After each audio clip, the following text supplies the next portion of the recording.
Assalamualaikum warahmatullahi wabarakatuh. Alhamdulillah wassalatu wassalamu ala Rasulillah wala haula wala quwata illa billah amma ba'du. Selamat sore pemirsa TV 9 yang dirahmati Allah Subhanahu wa taala dimanapun Anda berada. Semoga selalu dalam keadaan sehat, bahagia, semakin lancar rezekinya dan selalu dalam lindungan Allah Subhanahu wa taala. Amin amin ya rabbal alamin. Pemirsa, alhamdulillah sore hari ini saya Alvin Haji hadir kembali untuk menemani Anda dalam program Hujjah Aswaja, sebuah program yang akan terus update tentang kajian Ahlus Sunnah wal Jamaah.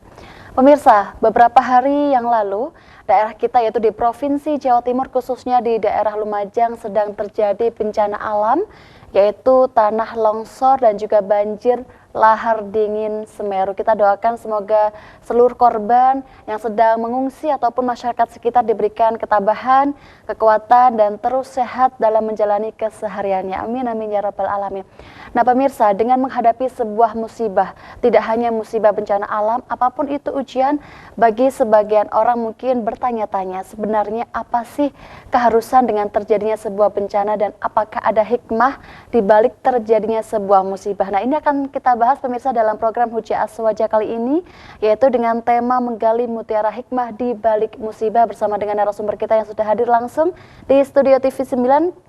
Saya akan menyapa terlebih dahulu yaitu Ustadz Ahmad Syauqi MSI, tim Aswaja NU Center Jawa Timur. Assalamualaikum warahmatullahi wabarakatuh Ustadz. Waalaikumsalam warahmatullahi wabarakatuh. Sehat Ustadz? Alhamdulillah luar biasa, Allahu Akbar. Masya Allah, semoga Ustadz Syauqi selalu sehat dan terus diberikan kesempatan berbagi kebaikan, amin. ilmu untuk kita semua khususnya pemirsa TV 9. Amin insya Allah. Bidoa. Ustadz Syauqi, sebelum kita membahas lebih jauh tentang mengenali hikmah, menggali hikmah dengan adanya musibah, mungkin dari Ustadz Syauqi ada ingin mengucapkan salam ataupun doa khususnya untuk para korban musibah yang ada di Lumajang. Silahkan Ustadz. Okay.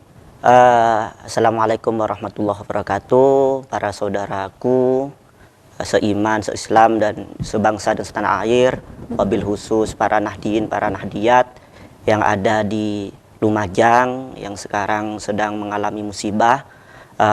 Saya atas nama pribadi Syauqi turut simpati dan turut sedih, namun insya Allah di balik musibah yang terjadi ya, di Lumajang itu bukan sebuah adab, bukan sebuah azab, tapi ujian dari Allah untuk menaikkan kelas para rakyat dan masyarakat di Lumajang. Insya Allah dari Lumajang ini ya, setelah musibah ini akan dinaikkan derajatnya oleh Allah Subhanahu wa taala. Amin amin ya rabbal alamin. Semoga hikmahnya menaikkan derajat masyarakat di sana semakin kuat, semakin tabah dan bersyukurnya Ustaz dari segala kejadian yang ada. Nah Ustaz, mengenali tentang adanya musibah seperti bencana alam atau apapun itu yang dikenal sebagai musibah tentunya menjadi hal yang kurang, bukan hal yang kita inginkan sebenarnya. Namun kalau kita membahas dari perspektif Islam, bagaimana memandang khususnya ajaran Aswaja ini, memandang terkait adanya musibah ini bagaimana Ustaz? Baik, terima kasih Mbak. Kita harus terlebih dahulu tahu definisi dari musibah.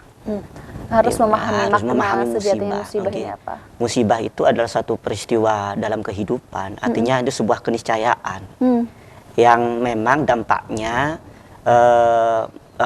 kita yang ditimpai musibah atau saudara kita yang ditimpai musibah apapun itu, ya, khususnya dalam hal ini bencana alam di saudara kita di Lumajang, akan berdampak kepada namanya kerugian dan kehilangan. Ya, kerugian, dan kehilangan, baik itu materi, baik itu kesehatan, ataupun hal-hal yang penting yang fundamentalis dalam kehidupan. Nah, itu jadi satu musibah adalah sebuah keniscayaan, dan memang dalam Al-Qur'an musibah itu mempunyai padanan kata. Selain musibah itu ada menggunakan diksi bala. Dan yang ketiga adalah bisa di padanan katanya adalah fitnah atau fitan jamaknya. Akan sering khususnya para saudara-saudara yang laki-laki yang sholat Jumat, dalam khutbah kedua itu kan ada doa Allahumma dfa'annal bala wal waba wa zalazila wa su'al fitan ma zahara minha wa ma batana di situ. Jadi mengenal kata musibah ini penting dibahas agar supaya dalam penjelasannya nanti ini menjadi satu pengetahuan yang penting agar supaya kita memandang musibah itu mampu kita gali mutiara hikmahnya gitu. Jadi tadi definisi terkait musibah atau bahasa Indonesianya bencana. Musibah memang bahasa Indonesia tapi itu serapan dari bahasa Arab. Bahasa Arab. Dari kata asoba, menimpa. Jadi menimpa. Jadi kalau ini bahasa Arab, mada asoba kayak akhi atau ma asoba kayak ukhti Elvina. Asobani almarot. Apa yang terjadi sama kamu? Apa yang menimpamu? Apa yang menimpa? Mbak Elvina, saya mengalami atau tertimpa sakit atau muflis, saya tertimpa kanker kantong kering gitu. Itu yang sering terjadi sebetulnya Ustaz. Jadi asoba. Jadi sebenarnya serapan dari bahasa Arab. Nah, dari situ tadi ditanya terus bagaimana Islam, khususnya Islam ala ahlu sunnah wal jamaah memandang musibah ini. Tentunya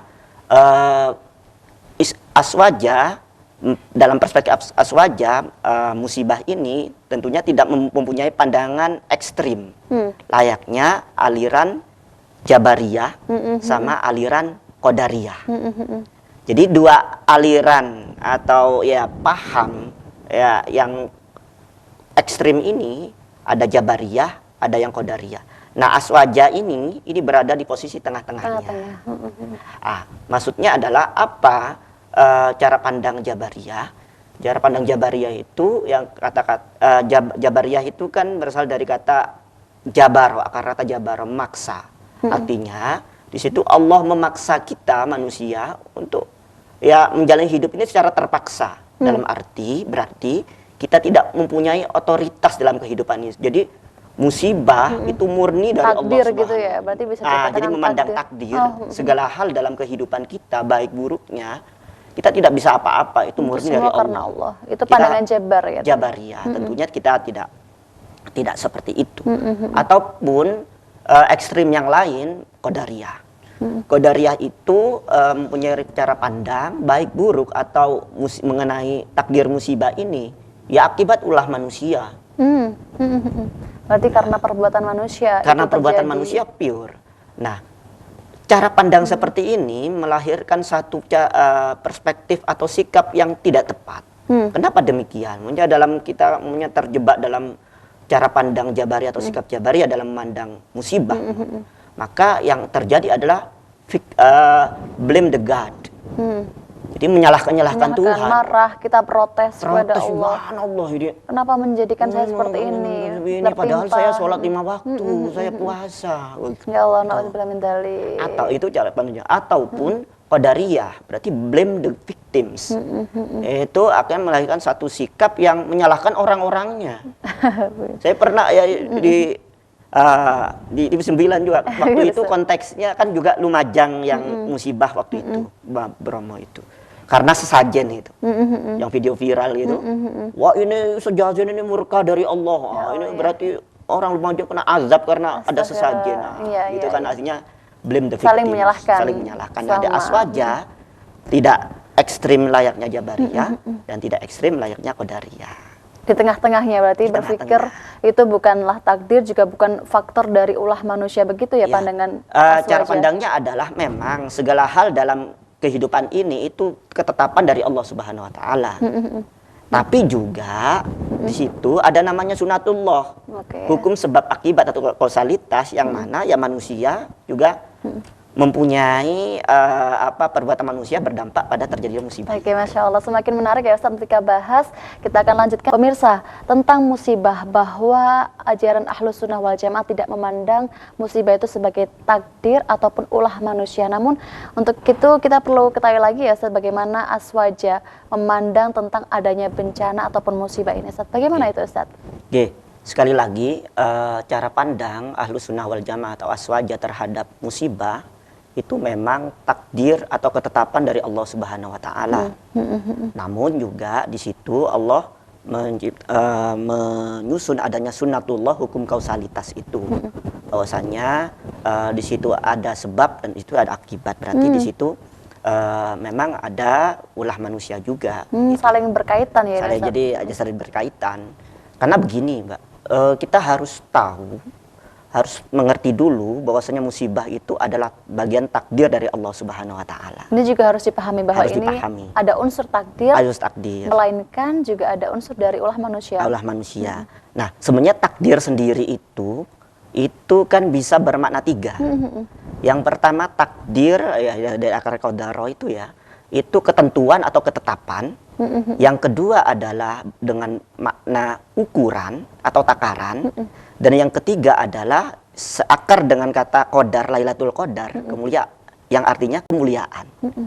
Nah, dari definisi ini tentunya menjadi bekal yang pas untuk kita sebagai aswaja memandang musibah sebagai takdir itu. Yang pertama adalah takdir dalam arti ketetapan dari Allah. Artinya apa? Ya, musibah yang terjadi, mohon maaf, di Lumajang sekarang itu sebenarnya merupakan takdir ya, zaman kodok dari Allah, sejak zaman azal. Sudah memang ada takdirnya. Sebagaimana dalam firman dalam sabda Rasul, ya Rasulullah pernah bersabda, kataballahu maqadiral khalaik qabla an yakhluqas samawati wal ard bi khamsina alfasana. Jadi Allah telah menulis takdir seluruh makhluk sebelum diciptakannya langit dan bumi ya 50.000 tahun. Masya Allah. Artinya musibah yang terjadi di Lumajang, bahkan juga kita bertemu di sini, itu sudah ada tertulis 50.000 tahun sebelum penciptaan langit dan bumi. Itu kata Rasulullah, bukan kata saya. Jadi itu hadis sahih. Artinya berarti itu ya sudah murni dari Allah. Memang sudah ada tulisannya gitu. Itu adalah takdir, sudah takdir Allah. Allah. Jadi takdir definisi ketetapan atau ketentuan Allah. Jadi Allah itu memang kudrah iradahnya Allah. Jadi Allah menginginkan bencana di suatu daerah ya terjadi. Idza arada syai'an ayyakula lahu kun fayakun. Allah menakdirkan saya ya di tanggal 10 ini ya bertemu jenengan dan mengisi dengan materi ini, yaitu takdir dari Allah, sudah tertulis. Tapi juga kita tidak cukup mengetahui definisi yang pertama saja agar supaya tidak terjebak dalam aliran Jabariyah. Harus ada definisi yang kedua, Mbak, untuk penyeimbang itu. Yaitu artinya ukuran atau takaran. Hal ini diambil dari surat Al-Hijr ayat 21. Di situ ada kalimat atau frasa biqadarin maklum. Jadi hal-hal yang terjadi dalam hidup itu sesuai dengan ukuran yang diketahui. Sesuai dengan ukuran yang diketahui. Ukuran yang diketahui maksudnya ukuran yang kita usahakan. Oh, ikhtiar kita sebagai ikhtiar manusia. Kita seperti apa? Mau contoh lah mengenai takdir. Saya tidak mungkin ditakdirkan Allah di sini mengisi materi ini kalau dulu umumnya saya ngajinya nggak bener, tidak mempelajari ilmu agama dengan baik. Pondoknya gimana, malas-malesan gitu ya, nggak mungkin seperti ini. Berarti kan ukuran saya sebagaimana saya dulu memperdalam ilmu agama ya hasilnya ya saya rasakan yang saat ini ya seperti itu mungkin. Jadi itu mempunyai makna takdir dalam artinya ukuran. Bagi Anda yang sekarang masih jomblo, jangan Anda terjebak dalam cara pemikir Jabariyah, yaitu urusan Tuhan. Gitu, ya. Jodoh di tangan Tuhan ya. Jodoh di tangan Tuhan. Ini didengarkan ini. Jangan Tuhan lepas tangan terhadap jodoh Anda karena Anda tidur terus ya, hanya gitu. Kita baru harus usaha. Dan yang terakhir adalah kemuliaan. Masya Allah. Jadi peristiwa yang terjadi, baik atau buruk, itu merupakan kemuliaan dari Allah Subhanahu wa Ta'ala. Baik dan buruk. Baik atau buruk, bencana atau kenikmatan. Pertemuan ini saya kira sebuah kebahagiaan ya, bisa jalin silaturahim, bisa menggali ilmu. Ini kan takdir yang baik ya. Masya Allah. Al imanu bil qadri khairihi wa syarrihi, kan dalam iman kepada takdir yang baik ataupun yang buruk. Nah, yang bencana di saudara kita yang di Lumajang mungkin itu dianggap sebuah takdir yang buruk, tidak mengenakan. Tidak menyenangkan. Tapi ingat, baik atau buruk itu adalah sebuah kemuliaan dari Allah untuk hambanya. Sebagaimana dalam firman Allah, asa an takrahu syai'aw wa huwa khairul lakum wa asa an tuhibbu syai'aw wa huwa syarrul lakum. Wallahu ya'lamu antum la ta'lamun. Bisa jadi engkau tidak suka terhadap sesuatu. Dalam hal ini bencana. Ya masyarakat siapa sih yang suka bencana? Tidak ada yang suka. Mas di sini mana suka sih jomblo? Ya, tentu ya, ingin sukses. Tapi ternyata gagal. Tapi bisa jadi itu terbaik bagi kamu. Ada kebaikan di situ. Dan sebaliknya, kita menginginkan sesuatu atau menginginkan seseorang gitu, dia jodoh. Ternyata apa yang kita harapkan, yang kita senangi justru bisa jadi itu buruk bagi kita. Kita tidak pernah tahu. Kita tahu endingnya itu ayat itu dalam surah Al-Baqarah. Wallahu ya'lamu antum la ta'lamun. Allah itu sing ngerti. Ya, sampean itu saya nggak ngerti. Ya gitu Allah tegaskan. Jadi artinya terjadinya bencana atau tidak, insya Allah di Surabaya tidak terjadi bencana dan sekitarnya, ya itu merupakan kemuliaan dari Allah. Ya, gitu. Dan yang nasib saudara kita yang di Lumajang yang tidak seberuntung kita karena mengalami bencana alam, ya itu juga sebuah kemuliaan cara Allah menyayangi hambanya. Untuk bisa berpikir bahwa itu adalah suatu kemuliaan kan tidak mudah, Ustaz. Tidak dalam mudah. Kondisi yang sangat sulit, kehilangan, berduka itu menganggap mulia. Nah itu bagaimana untuk membangun cara berpikir bahwa itu adalah suatu yang baik, suatu yang mulia untuk kita terima dengan ikhlas. Ya, jadi tadi itu pemahaman ala ahlu sunnah wal jamaah itu menjadi modal besar kita ya tidak semerta-merta menyalahkan Allah. Dan tidak semerta-merta menyalahkan orang atau yang itu. Jadi kan berpikir positif dulu. Berarti saling bermuhasabah. Saling bermuhasabah pada artinya dengan cara hati yang jernih, jiwa yang besar, pada akhirnya akan melahirkan satu kesabaran. Ya, sabru yu'inu ala kulli amalin, kesabaran itu modal awal dalam menyelesaikan segala sesuatu pekerjaan. Gitu. Kalau pikiran jernih, sabar. Encer pikiran itu. Iya, tenang, menerima segala hal juga dengan hati yang ikhlas, legowo, gitu, sehingga sehat, mental health-nya itu yang paling penting. Jadi memang harus kita sebagai korban pun ketika mengalami yang harus difikirkan apapun itu ketika terjadi suatu hal yang tidak menyenangkan, kita harus punya dua pikiran tadi ya, sesuai dengan ajaran Aswaja. Kita harus berpikir itu takdir Allah dan juga kita introspeksi diri. Cara pandang kita kepada Allah harus husnudzon. Husnudzon, yang terbaik adalah itu. Cara pandang ke kita itu harus suudzon. Oh begitu ya, kalau ke Allah kita husnudzon, karena kan sesuai dalam hadis qudsi ana inda dzonni abdi bi, aku berdasarkan perasaan hambaku kepadaku. Ya kita anggap ini baik di hadapan Allah ya baik. Nah kita mandang diri kita itu harus suudzon. Jangan-jangan ada dosa. Nah, Masya Allah, biar ada terus kebaikan. Muhasabah, introspeksi diri. Ustadz, kita lanjutkan kembali kajian kita pada sore hari ini. Sebelumnya tadi Ustadz mengatakan bahwa pandangan Aswaja ini sangat indah ya pemirsa dalam memandang sebuah musibah ataupun bencana. Ini adalah takdir Allah dan juga kita harus introspeksi diri sebagai manusia, berpikir husnudon kepada Allah, suudon kepada diri kita sendiri. Nah, Ustadz, terjadinya musibah ini kan dirasakan oleh banyak orang. Nah, mungkin sebagian orang tidak semuanya menerima itu sebagai kemuliaan atau suatu hikmah yang baik. Ada juga yang mungkin dia merasa protes kepada Allah, tidak terima. Nah, apakah ini musibah juga bisa dikatakan itu sebuah ujian atau azab bagi orang-orang yang mengalami, Ustadz? Baik. Dalam hal ya objek yang dikenakan namanya musibah atau dalam hal ini bencana alam, ya, tentunya statusnya berbeda-beda. Bagi orang yang ahlu ta'ah, ya itu merupakan satu ujian ya untuk naik kelas lah, meningkatkan derajat. Ya. Bahkan di situ Rasulullah pernah bersabda, Man yuridillahu bihi khairan yusib minhu. Itu hadis riwayat Muslim dan Sahih. Apabila ya barang siapa yang Allah inginkan darinya satu kebaikan, Allah beri musibah. Padahal kita mengharapkan kebaikan, tapi bukan. Dalam arti gini, Mbak. Bahasa sederhananya Allah itu sayang banget sama hamba tersebut. Sayang sama si A. Sama si A. Malah Allah ngasih dia musibah. itu berarti bisa dikatakan bukti cintanya malah Bukti cintanya dengan musibah, Masya karena Allah. untuk mengetes kualitas cintanya kepada saya itu seperti apa. Ya, subhanallah ya.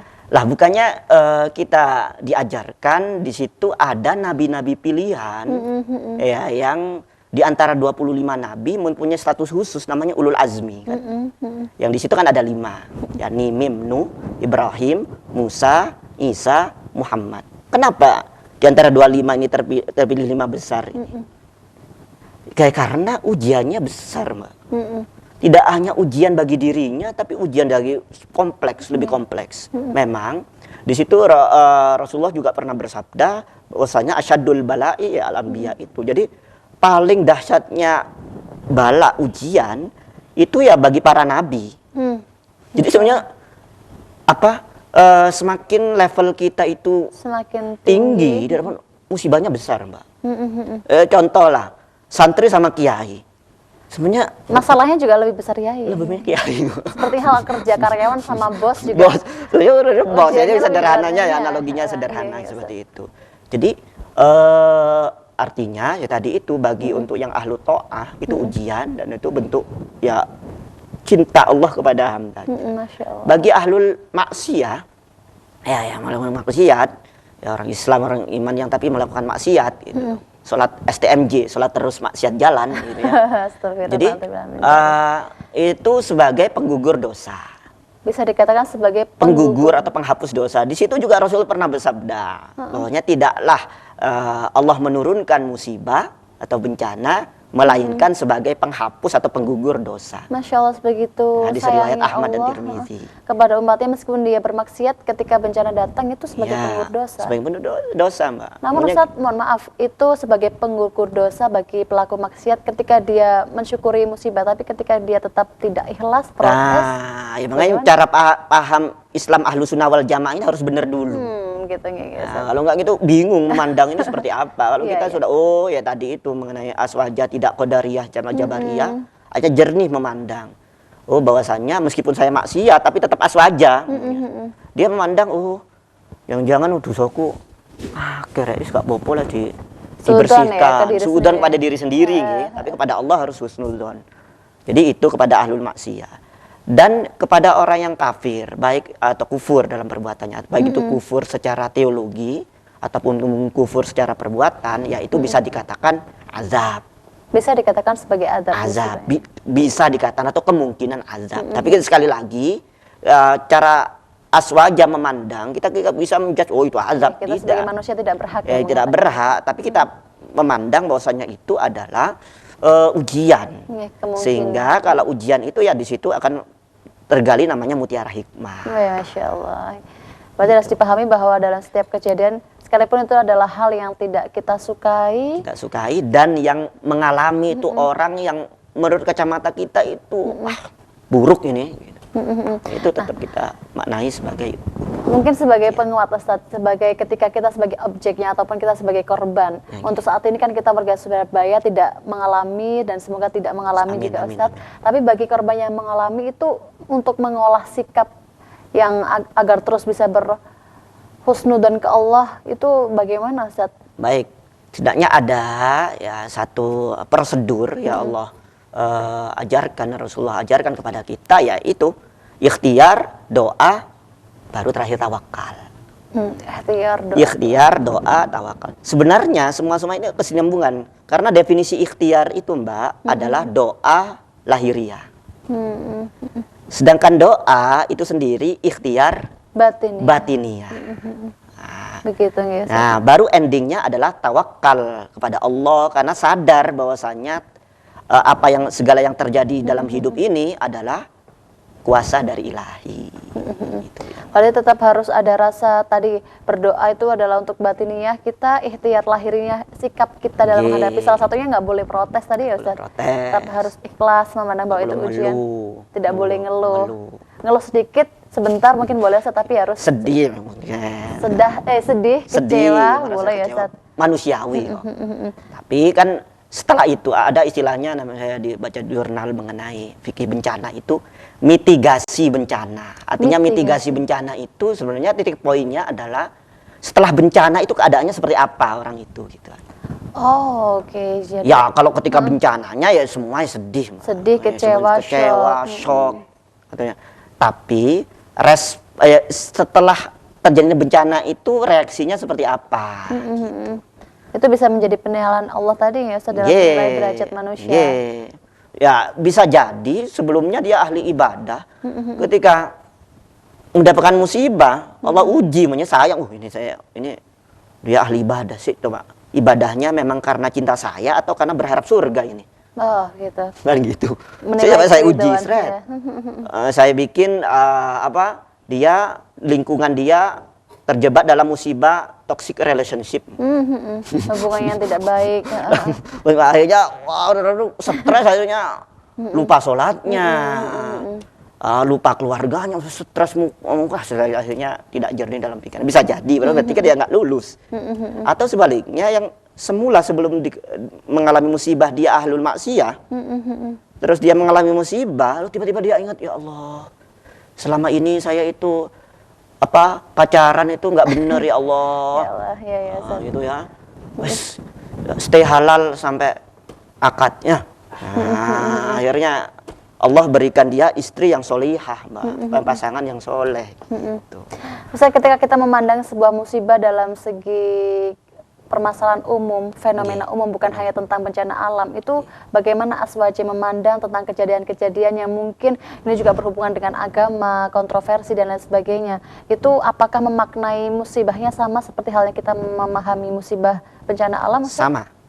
Ya, karena sekali lagi tadi itu definisi musibah itu adalah segala peristiwa dalam hidup yang memang menyebabkan kehilangan dan kerugian, baik yang sifatnya materi, sifatnya kesehatan, sifatnya hal-hal yang menurut kita penting, atau mungkin orang yang kita sayang itu kita hilang. Jadi gitu. Jadi sekali lagi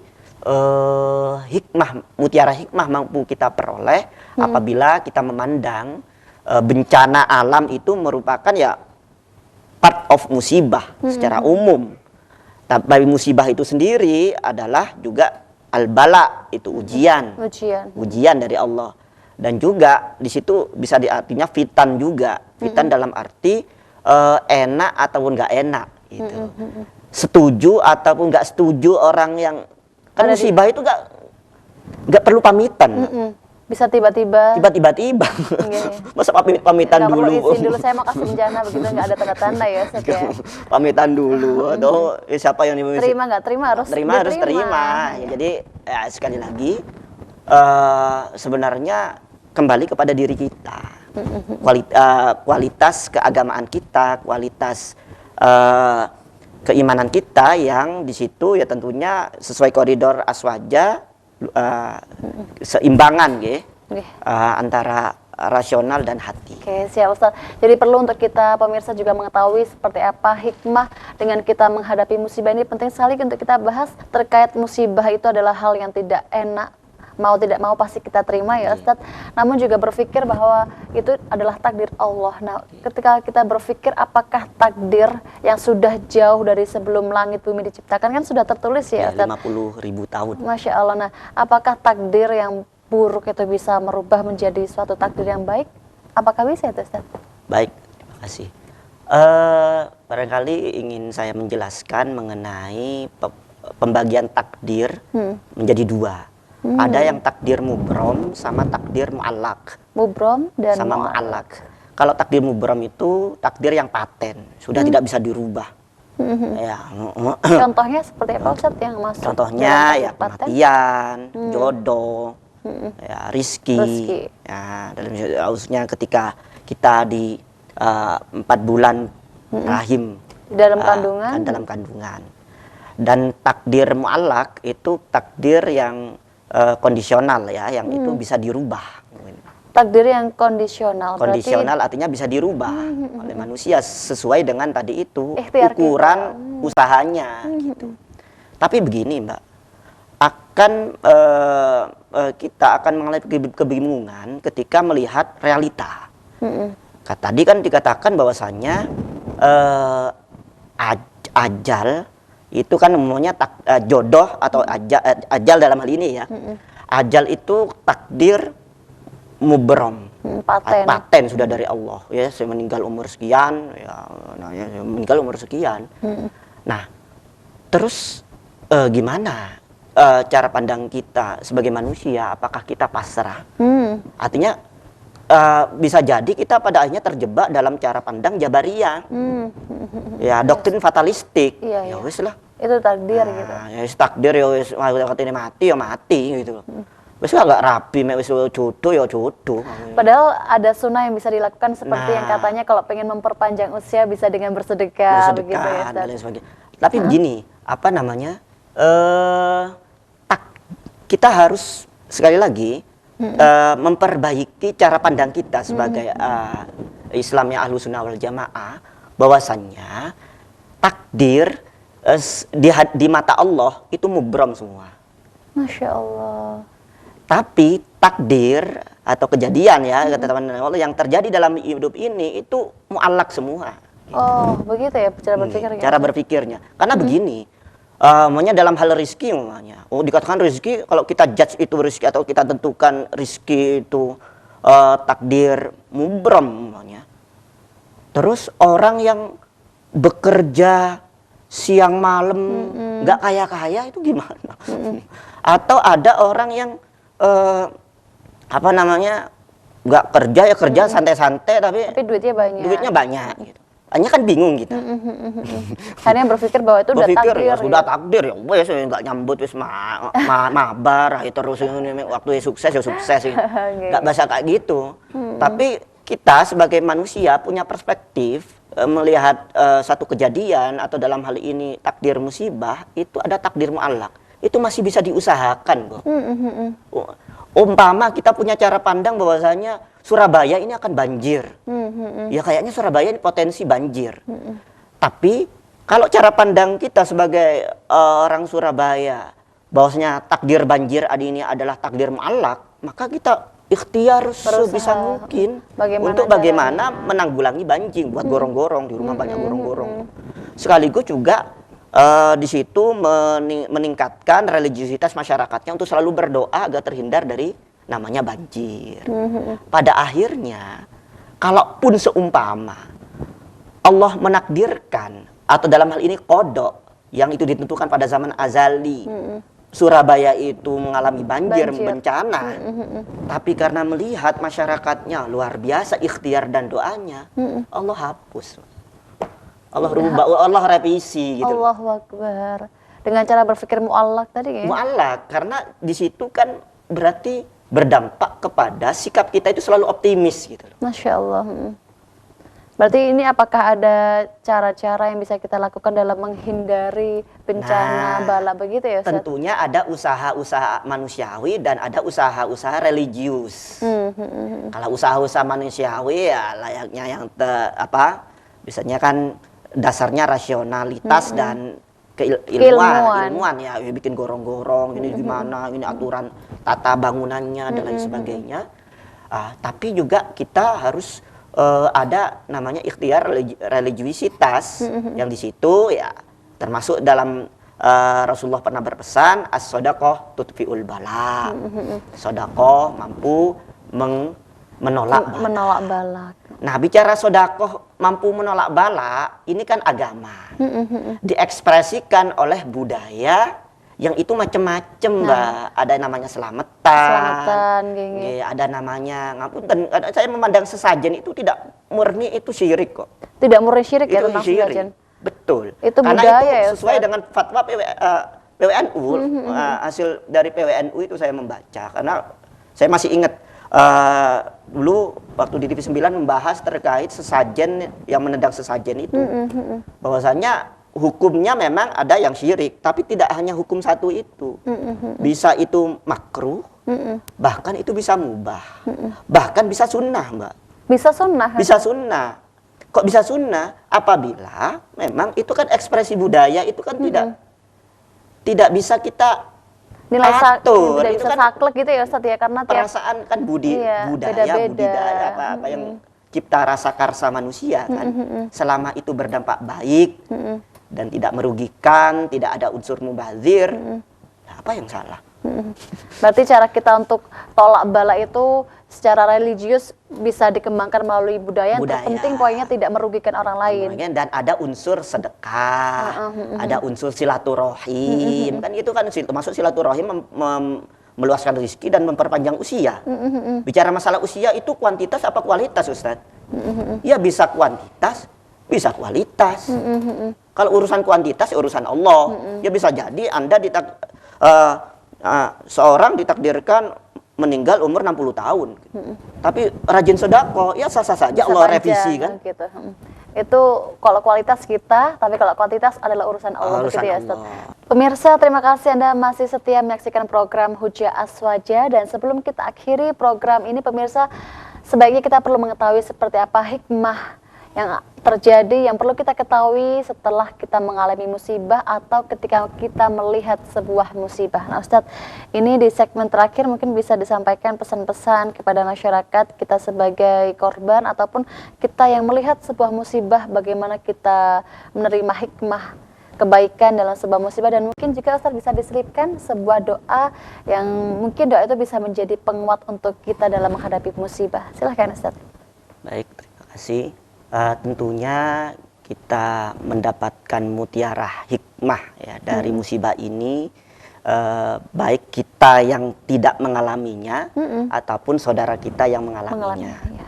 Bagi saudara kita yang mengalami musibah saat ini, musibah apapun itu, wabil khusus saudara kita, para warga Nahdiyat khususon yang ada di Lumajang, ya setidaknya ada beberapa hikmah penting. Ya, sebuah mutiara ya, yang bisa panjenengan dapatkan, yaitu yang pertama, ini merupakan ujian dari Allah. Kenapa kok yang dipilih Lumajang? Ya, sebagaimana yang penjelasan di awal itu, karena bukti bahwasanya Allah itu sayang, Masya Allah, itu kepada masyarakat Lumajang. Masya Allah. Nah, insya Allah setelah ada bencana ini, ya tadi itu ada mitigasi bencana, insya Allah Lumajang khususnya dan Provinsi Jawa Timur bahkan Indonesia menjadi baldatun thayyibatun wa rabbun ghafur. Terus yang kedua juga bagi Anda yang mengalami musibah itu sebagai penggugur dosa. Penggugur dosa, ya, dosa-dosa yang kita lakukan, yaitu gugur dengan sendirinya karena kita mampu menghadapi musibah itu sebagai bagian dari ujian dari Allah Subhanahu wa taala. Dan yang ketiga adalah ya tentunya sebagai kemuliaan dan meningkatan booster kepada kualitas agama. Dan bagi kita yang tidak mengalami melihat itu, tentunya menjadikan pelajaran bagi kita untuk selalu meningkatkan ketakwaan kita kepada Allah, ya, yaitu baik soleh hablu minallahnya, hablu minan nasnya, ataupun juga hablul minal alamnya dan alam semesta. Ustaz, terima kasih untuk hikmahnya ini baik, dan mungkin untuk doanya singkat Ustaz. Baik, kita doa khusus bagi saudara kita yang ada di Lumajang dan umumnya bagi kita semuanya yang sedang mengalami musibah. A'udzubillahi minasyaitonirrajim. Bismillahirrahmanirrahim. Hamdan syakirin, hamdan hamidin, hamdan na'imin, hamdan yuafi ni'amulika fi mazidah. Ya Rabbana lakal hamdu kama yanbaghi li azimi sultanik.